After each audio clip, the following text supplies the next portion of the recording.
Cześć wszystkim! Zapraszam Was na moją solową wyprawę motocyklową do Włoch i nie tylko. Będziecie mogli zobaczyć tor Formuły 1 Red Bull Ring w Austrii, Alpy, Dolomity, trasę widokową Grossglockner Hochalpenstrasse, Passo della Stelvio, jezioro Garda, Muzeum Ferrari w Maranello, Pizę, Florencję, Wenecję i dużo więcej. Zapraszam, Bartek.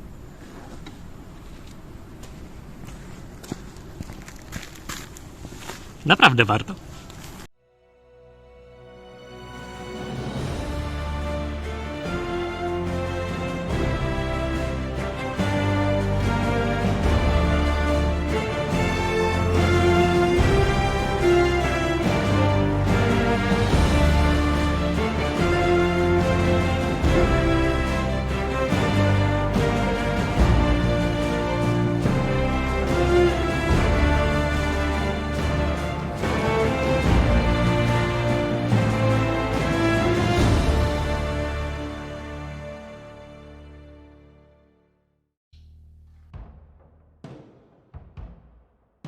Wyprawę zaczynamy z miejscowości Uraz, znajdującej się pod Wrocławiem.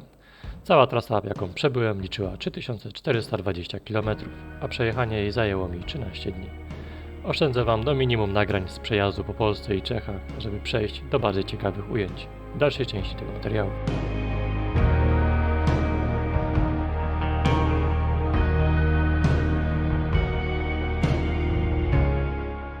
Ostatnie tankowanie po polskiej stronie, lecimy.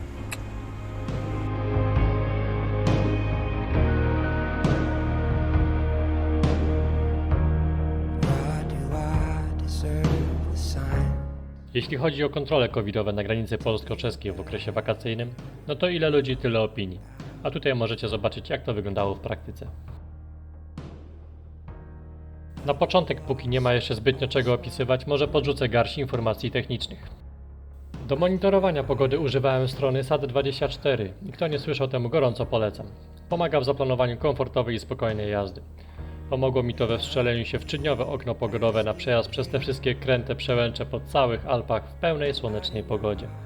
Zasadniczo najważniejsze były te pierwsze 4 dni tripu, gdyż wiedziałem, że dalsze dni wyprawy będę już w centralnej części Włoch, a tam mogłem już spokojnie liczyć na pewną słoneczną pogodę. I tak też było. Na jednym baku byłem w stanie przejechać jakieś 280 km, ale po zrobieniu jakichś 180 tankowałem, gdy miałem tylko okazję. W planie miałem noclegi na polach namiotowych, więc miałem ze sobą wszystko, co jest z tym związane. Do tego inne, mniej lub bardziej potrzebne asortymenty, co razem ze mną dawało łączną masę około 370 kg. Co się przydało, a co nie, może opowiem w osobnym filmie, jeśli będzie takie zainteresowanie tym tematem.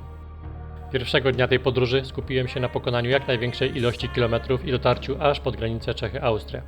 Warto tu dodać, że jechałem wyłącznie drogami krajowymi, omijając wszelkie autostrady, żeby zobaczyć jak najwięcej ciekawych widoków i czerpać jak największą frajdę z jazdy.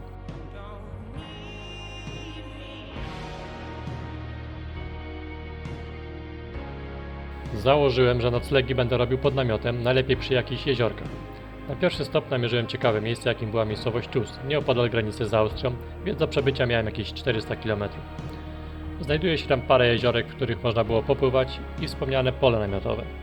Idealne miejsce na krótki stop i szybki odpoczynek przed czekającymi na mnie alpejskimi górskimi przełęczami.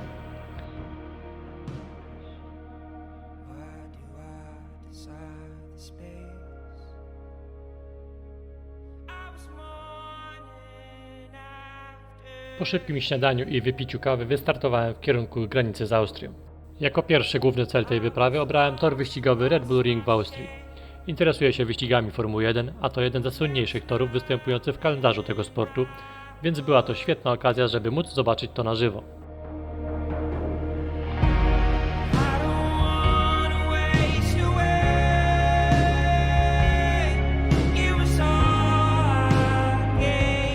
Dojeżdżając do przejścia, dość mocno się zdziwiłem, jak zobaczyłem faktycznie stojącego strażnika na tym przejściu granicznym, który sprawdzał dokumenty podróżującym przede mną. Nie posiadam certyfikatu covidowego, ale nie zniechęciło mnie to do dalszej jazdy. Stojąc za poprzedzającymi mnie samochodami, wyciągnąłem portfel z dokumentami i położyłem sobie na baku.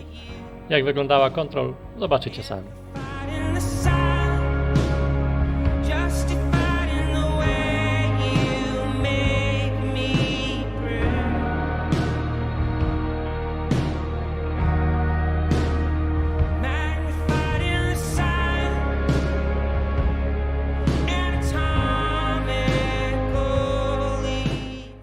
Była to pierwsza i ostatnia tego typu granica. Każde kolejne przejeżdżałem, nie wiedząc nawet, że jestem już w innym kraju.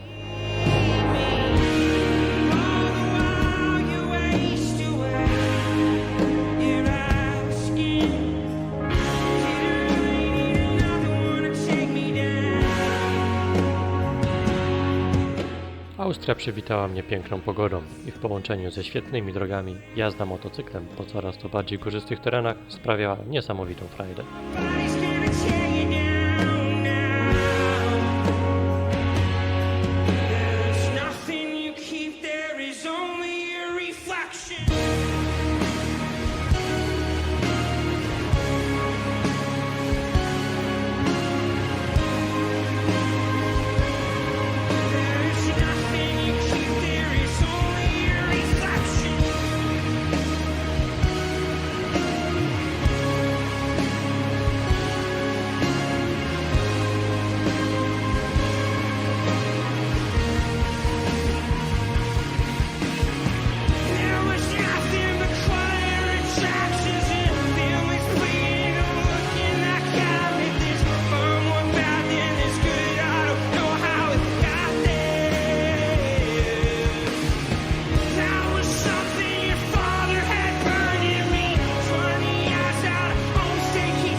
Tor Red Bull Ring położony jest w malowniczej, otoczonej górami miejscowości Spielberg w Styrii.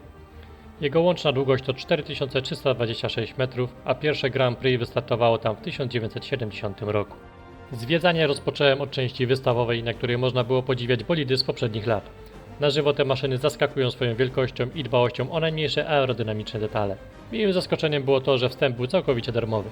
Po chwili przeszedłem do części otwartej, która znajduje się tuż nad padokiem i z której rozpościera się widok na cały tor.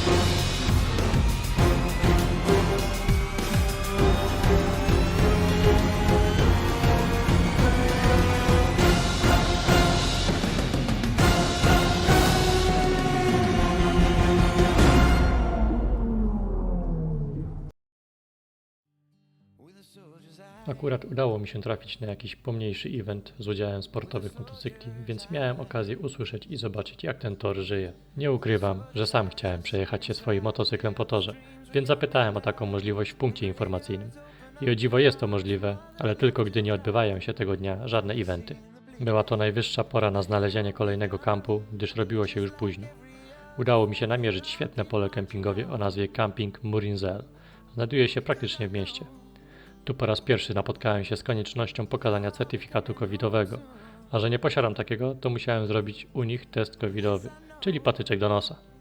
Było to o tyle zaskakujące, że to był wtedy mój pierwszy taki test i sam byłem ciekawy wyniku. Test wyszedł oczywiście z wynikiem negatywnym, a to wszystko w gratisie.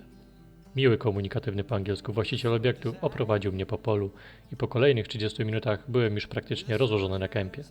Rozbiłem się praktycznie tuż przy znajdującym się na polu stawie, w którym można było popływać. Woda była górsko-rzeźka, ale to nie powstrzymało mnie przed chęcią przepłynięcia się, co po takiej podróży znakomicie stawia na nogi. Jeszcze chwila na ogarnięcie elektroniki i czas na następny dzień.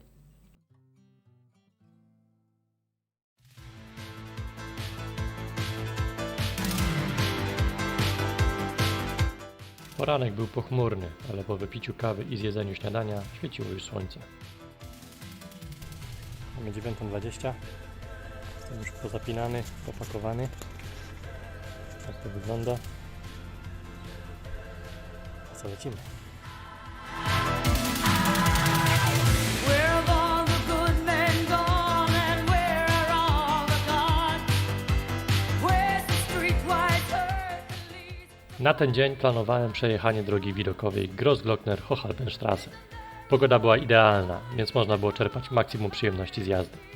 Na dodatek z każdym kolejnym pokonanym kilometrem można było zobaczyć w oddali wyrastające Alpy. Widoki były coraz piękniejsze, a w późniejszym etapie podróży, jadąc przełęczami, góry zdawały się wyrastać z podziemi za każdym pokonanym zakrętem.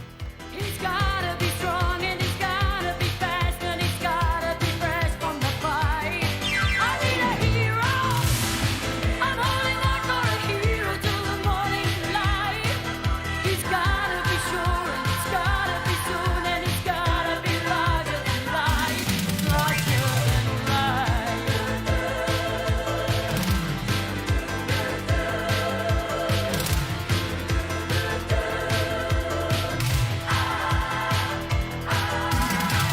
Somewhere after midnight in my wildest fantasy, somewhere just beyond my reach, there's someone reaching back for me,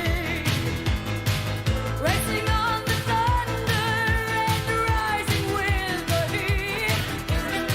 It's gonna take a Superman to sweep me off my feet. I'm a hero. I'm holding on for a hero.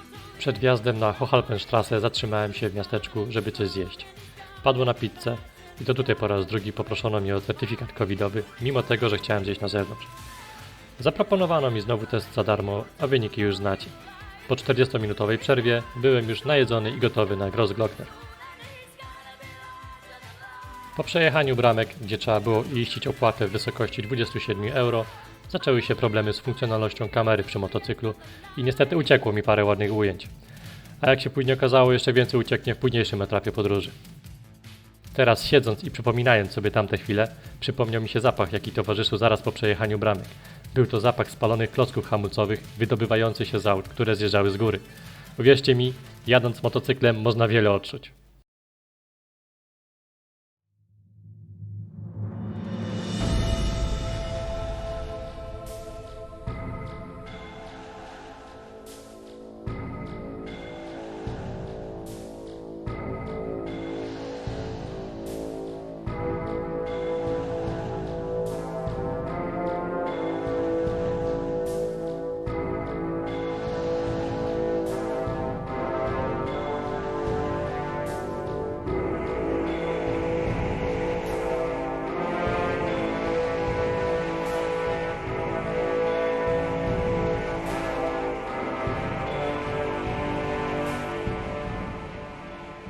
Alpejska droga Grossglockner-Hochhalpenstraße to jedna z najpiękniejszych panoramicznych dróg w Europie, znajdująca się w Parku Narodowym Wysokie Taury.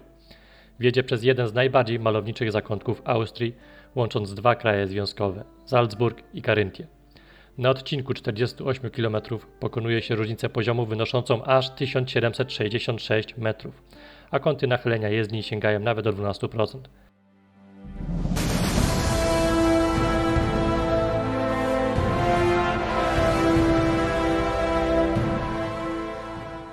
Widoki na trasie są na tyle bajeczne, że z każdym pokonanym zakrętem ma się ochotę zatrzymać na wytyczonych zatoczkach i nacieszyć oko.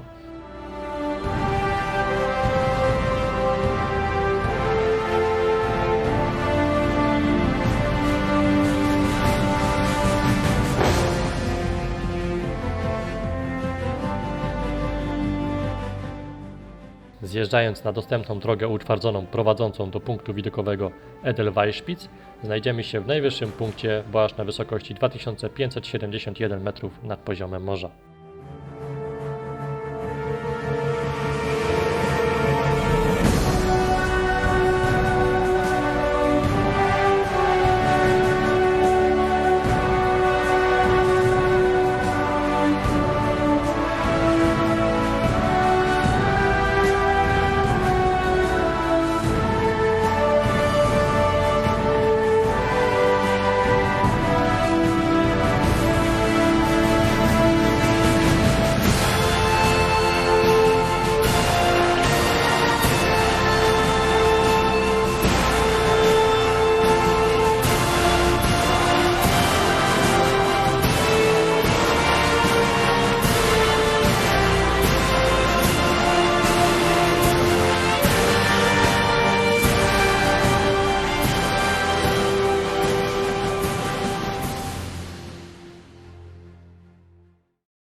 Na przebiegu tej niezwykłej drogi można zjechać na dwie odnogi prowadzące do punktów widokowych. Jeden z nich właśnie widzieliście i znajduje się on po stronie Salzburga, a do drugiego właśnie zmierzamy. Lecz najpierw musimy przejechać przez tunel, który łączy Salzburg z Carinthium. Jeśli będziecie mieli kiedyś okazję być tam, to gorąco polecam odwiedzić oba te miejsca.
tego miejsca rozpościera się piękny widok na najwyższy szczyt Austrii Grossglockner o wysokości 3798 metrów nad poziomem morza oraz lodowiec Pasterze.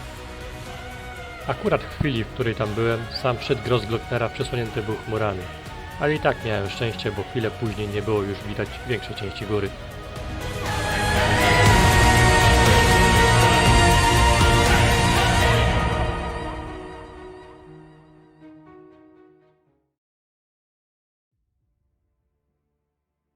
Z ciekawostek mogę dodać, że jest to kraina opanowana przez świstaki, które można spotkać przechadzając się tamtymi szlakami, a przyzwyczajone do obecności ludzi podchodzą dość blisko, co możecie zobaczyć na tym nagraniu.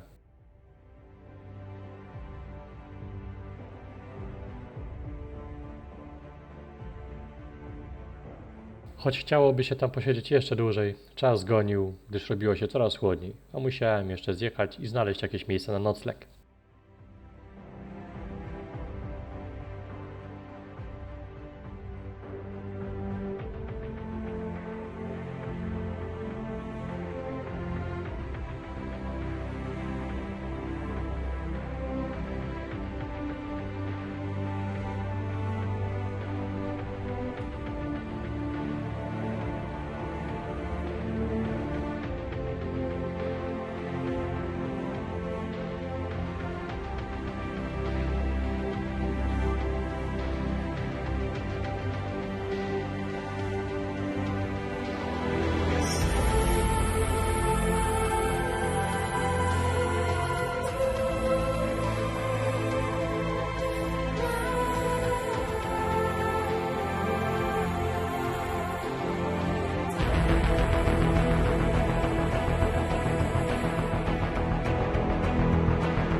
W planie tego dnia miałem zajechać trochę dalej, ale po drodze zobaczyłem znak kempingu z namiotem i postanowiłem zajechać.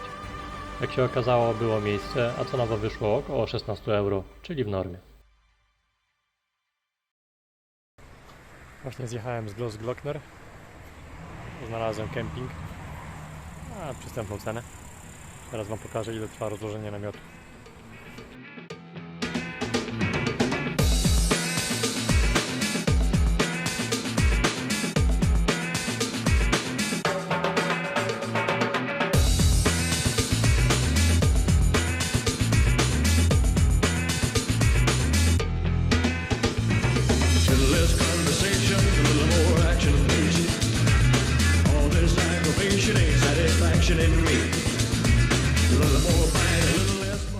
Od zaparkowania motocykla na polu do w pełni przygotowanej sypialni mijało zazwyczaj około 5 minut.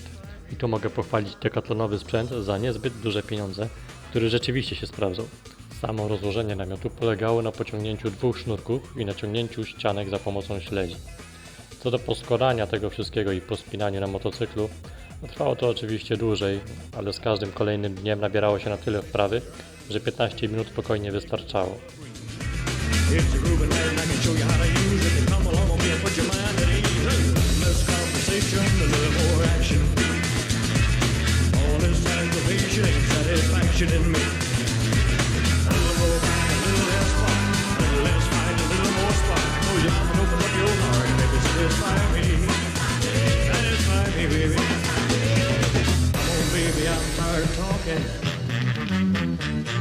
Grab your coat and let's start walking. Na koniec dnia, jak zwykle, chwila na ogarnięcie nagrań z kamerki, trasy na kolejny dzień i trochę relaksu. A następnego dnia czekał mnie wjazd do Włoch.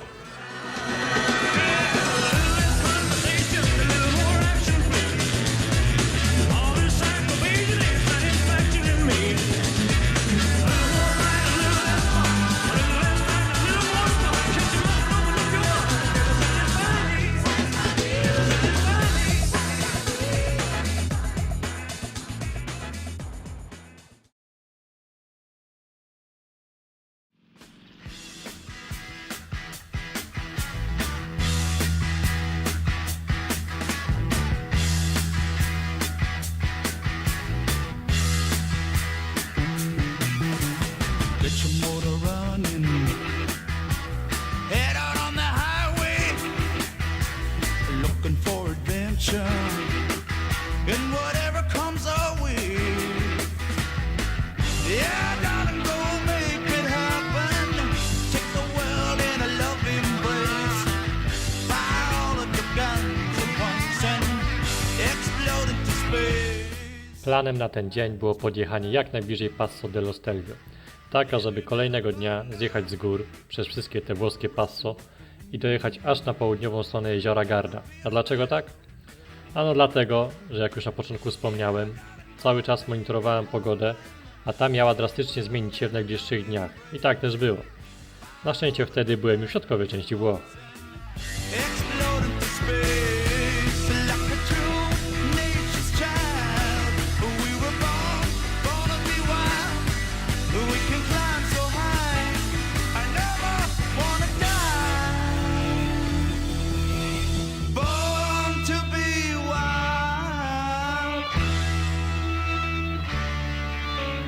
Born to be wild.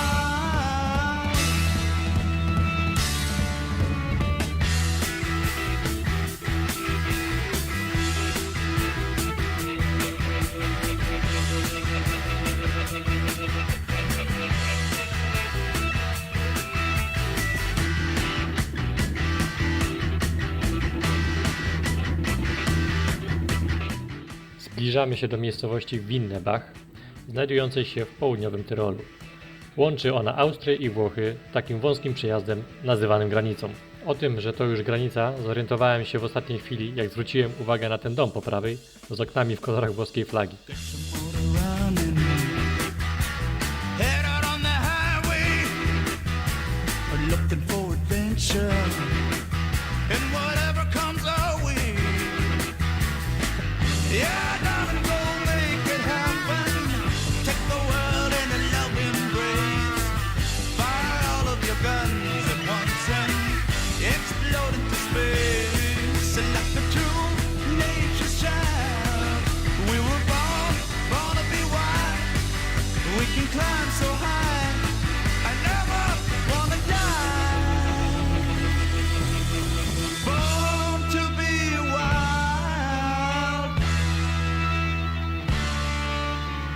Born to be wild.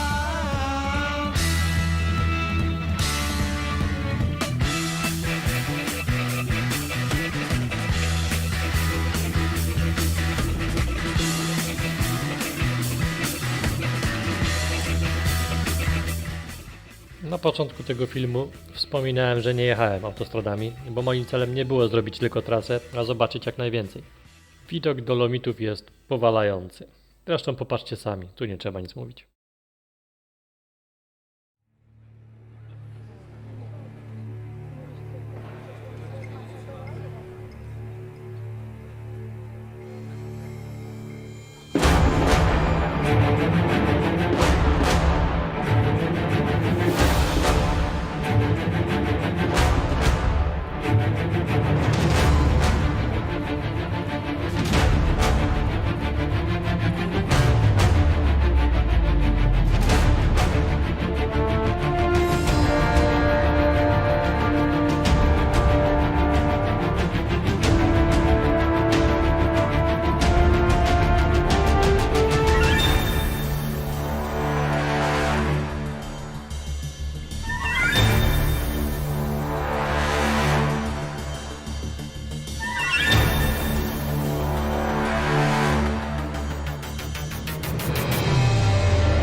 So unreal.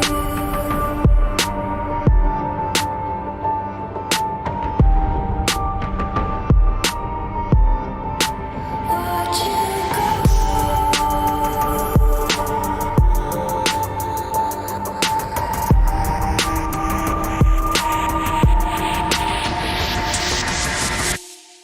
I tried so hard and got so far, but in the end, it doesn't even matter.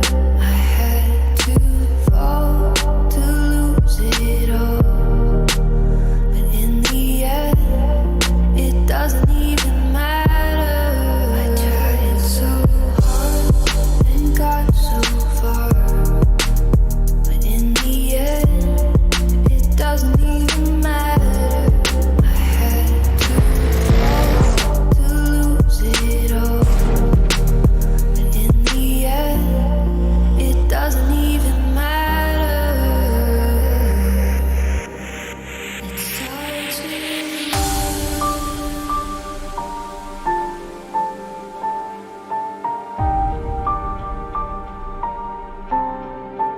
all I know.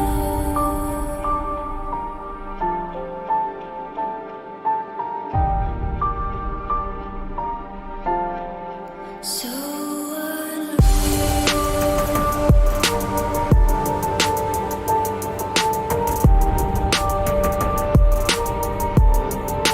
Watch you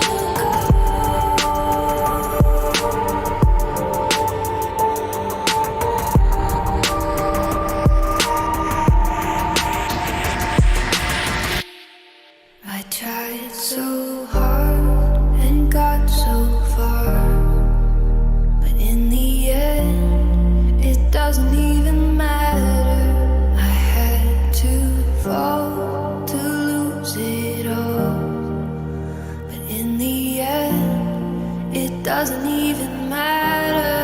I tried so hard and got so far, but in the end, it doesn't even matter.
Dojeżdżając do Bolzano, które położone jest dość nisko w dolinie, bo na 260 metrach, i zjeżdżając z gór przez te wszystkie przełęcze i tunele, zrobiło się bardzo parno i duszno, pomimo tego, że przecież jechałem na motocyklu.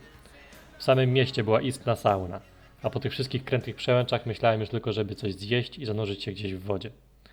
Namierzyłem świetny kemping o nazwie World Camping Naturns, położony jakieś 50 km przed Passo dello Stelvio. Był to jeden z najlepszych kempingów tej wyprawy. Cena za nockę wyniosła jakieś 17 euro, a w cenie był nielimitowany dostęp do basenu i do tego świetny widok z namiotu na góry. Pozwoliło mi to zregenerować siły przed kolejnym dniem, który, jak się później okazało, był najtrudniejszym w tej wyprawie.